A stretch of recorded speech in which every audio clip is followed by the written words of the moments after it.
everyone, it's AG and today I will be talking about The Mythic Dream, which is an anthology edited by Dominic Parisian and Nava Wolf. In this book, a host of talented authors reimagine myths from all over the world. This is hands down one of the best anthologies I've ever read.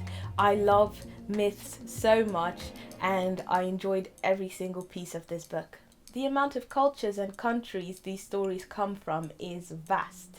There are stories reimagined from Welsh, Irish, Jewish, Japanese, Mesopotamian mythology, and the list goes on. The Mythic Dream definitely broadened my mind in that sense. There are so many stories out there that I feel, at least for within the Western society at the moment, do not have the voice that they deserve. And it's books like these that do an amazing job at showcasing these stories. In the introduction, the two editors state, "Here, many of our authors have used those classic tales to interrogate issues of gender, politics, sexuality, patriarchy, power dynamics, and family."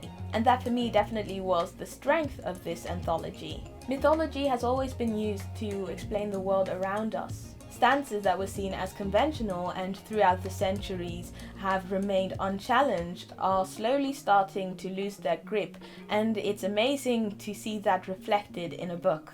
There were quite a few stories inspired by Roman and Greek mythology, and what I liked about those was, because I grew up reading them so often, I was slowly able to recognize the stories, and that was just such a joy for me. Shannon Maguire's story, for instance, reimagines the story of Hades and Persephone, turning it into a lovely story about a girl who wasn't allowed to leave the boundaries of the carnival she traveled with.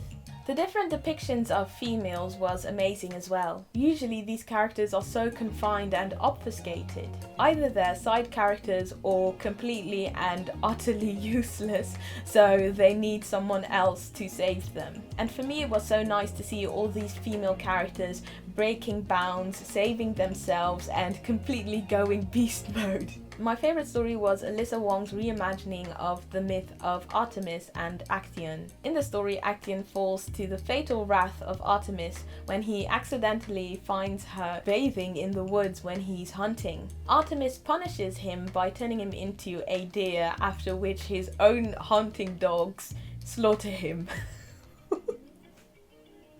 I can't say this without laughing. Why do I always laugh at people dying in books? In Wong's stories, we have a young gamer who has her pictures leaked after she gets taken advantage of by a guy. The backlash is harsh, but with the support of fellow women gamers, she doesn't let this in the way of her career as a streamer. I thoroughly enjoyed the story. My blood was boiling the entire time, but it was also very hilarious and it ended on such a high note. I just loved it so much. So if you're looking for an amazing anthology that is diverse, that challenges the status quo, and on top of that is beautifully written, then I would wholeheartedly recommend The Mythic Dream. Either way, that's everything I had to say with regards to this anthology. Thank you very much for watching. If you liked this video, give it a thumbs up, subscribe if you haven't already, and I will see you in the next video.